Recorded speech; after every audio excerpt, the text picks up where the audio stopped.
the Dallas Cowboys are horrific. They suck, but they are good for what we do. So Jerry Jones has given his latest State of the Cowboy Union address as the sky is falling in Dallas. Jerry had a positive outlook regarding the big news of the week here that Dak Prescott is down for the count. As we anticipated, the hamstring injury, which originally was said to be a 4-week injury, will cost him the rest of the season. Which you could argue that the Cowboys season was over weeks ago, but Dak, the hammy went whammy, and now Dak is going bye-bye as he will undergo season-ending surgery just hours from now on this Wednesday. Because remember, if you've ever had a medical procedure, you want to have that done early in the morning. They only really do emergency stuff later in the day, but you want to be the first one in, not the last one in to the operating room. So Jerry putting some spin on this story, said it's a more common injury in hockey, and that he's got doctors that are very familiar with how to repair it, blah, blah, blah, blah, blah. One of his many sports radio appearances. And his prognosis, according to Jerry Jones, is wonderful. It just means that we're not going to have him the rest of the year, close quote. So let us discuss parsing the words. That's what we do, right? We parse the words of different people. In this case, it's Jerry Jones. So as we discussed, the question, Dak Prescott set to undergo season-ending hamstring surgery. But Jerry Jones says the Cowboys' prognosis is wonderful for Dak Prescott. Is that how you see it? So I've got Missouri, Burger, and Denzel. And we will combine all of these things together, and we're going to make this monologue finger-licking good is what we're going to do. So number one. That's right. Jerry Jones is serving up pies, Polly pies, because Jerry is a Pollyanna, is what he is when it comes to this. He thinks this will be a made-for-TV movie for Dak Prescott. At least that's what he wants you to believe, working as a cockeyed optimist here. Now, from the cockpit, as he rides around the Vomit Comet, some 30,000 feet in the sky, that would be yours truly, we are agnostic on this one. All right, we are agnostic on this.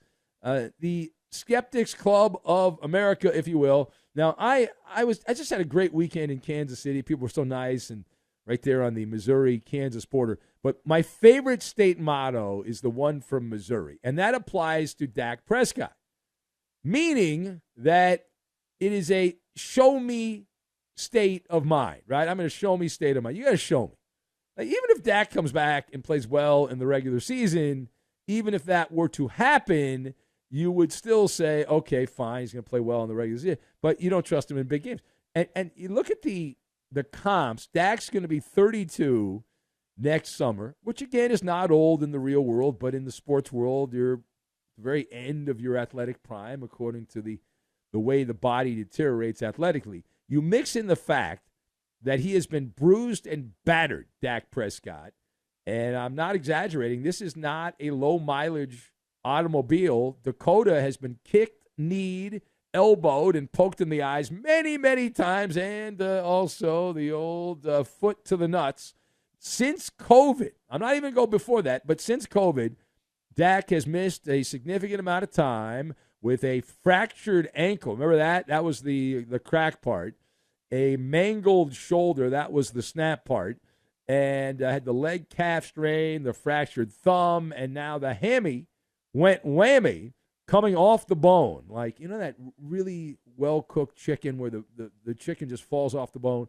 That was the hamstring falling off the bone for Dak Prescott. So you have to question the durability. Oh, you shouldn't do that. You shouldn't do that. Well, you have to do that. You have to question the durability as Dak piles on the mileage. Now, he's not piling on any mileage right now because he's not playing. However, rehab is a son of a something. A son of something. All right, now, page 2.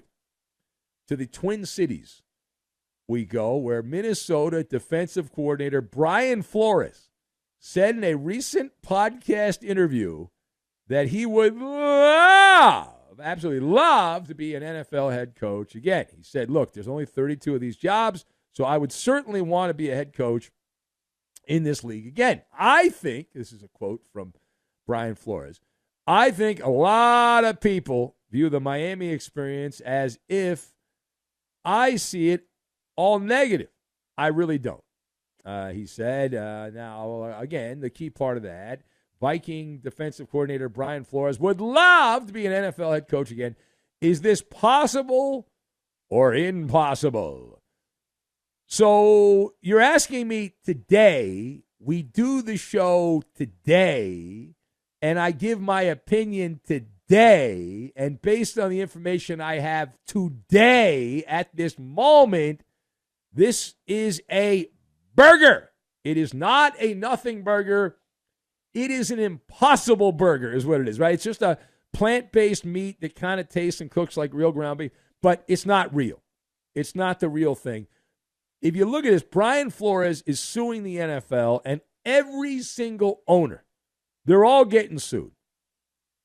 Now, I work in radio, which has had better days, right? But I've worked with a few people that have sued radio companies, and the one thing they all have in common is some of them got settlements, some of them won their lawsuits, some of them lost their lawsuits, but none of them worked for that radio company again, who they sued, right? And so the fact that Flores is even employed in the NFL is rather shocking. So I would say outside of dropping the lawsuit, it's kind of obvious here that it is impossible to see a scenario where Flores is hired, even if the Vikings go on a run, which is impossible now because Sam Darnold's playing like Sam Darnold from the Jets and whatnot. But Brian Flores is toxic for head coaching jobs, even though he appears to be one of the great defensive coordinators of this generation of coaches.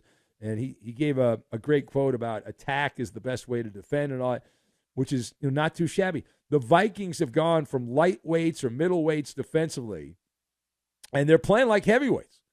They are absolutely playing like heavyweights in defense. But if you've seen Sam Darnold play, the Sam slide is underway. So in order for this to work out, the Vikings are going to have to be the purple people eaters of years gone by. And even that likely will not be enough. Reality has now set in. All right, final point. We head now to Kansas City, where Patrick Mahomes and Travis Kelce are living high on the hog. It's a barbecued hog. And they both happen to own a Lucky Rabbit's feed and a horseshoe. So Mahomes and Kelce in the police blotter this week, they did not commit a crime. They were apparently the victims of crime. The story came out that their homes, their Kansas City area homes, were burglarized while they were playing in a game back in October. That game against the Saints, remember the primetime game? Yeah, Mahomes and Kelce, their home was burglarized, both their homes, around that game. So what do you make of this one? What do you make of it? So I read the story, and unless I read it wrong, I don't think I did, it smells like an old school Denzel Washington flick, Inside Man, right? That film is about some bank heist. They turns into a hostage situation on Wall Street. But this is more of, I guess, an inside job. And that's definitely more of a Los Angeles thing than a Midwest thing, that a number of pro athletes in L.A. have had their homes burglarized while they're playing in games. Happens quite a bit. I haven't heard a lot of that. I guess maybe in a few other cities, but Kansas City, not one of those. It hasn't happened much in the Midwest. But the crooks strike while you're on the clock, and it didn't happen in both of those situations. But around, they knew that the people would not be there. But I drove around Kansas City. My friend Bob Fesco, the morning guy, gave me a VIP tour. Drove me all over Kansas City and Kansas, that part of, the part right across the train tracks there, the Missouri River and all that. And the places these guys live are massive. They have big security systems. They are private communities. They're gated communities. Now, that doesn't mean you can't break into a gated house, but it's a lot harder. And so if I read this right, like nobody detected the breach until the bad actors were gone. So something smells a little fishy, right? Just a little fishy. The amount of people that are there, it's not just the people that live there. I mean, there's security, there's all kinds of things. It's something bizarre, something oh so bizarre happened. Will they catch the bad guys that broke into the home? And what did they take? We don't really know if they took anything. Based on what I read, is like, sure. I mean, imagine having so much stuff, somebody breaks into your home and you're not sure if they took anything.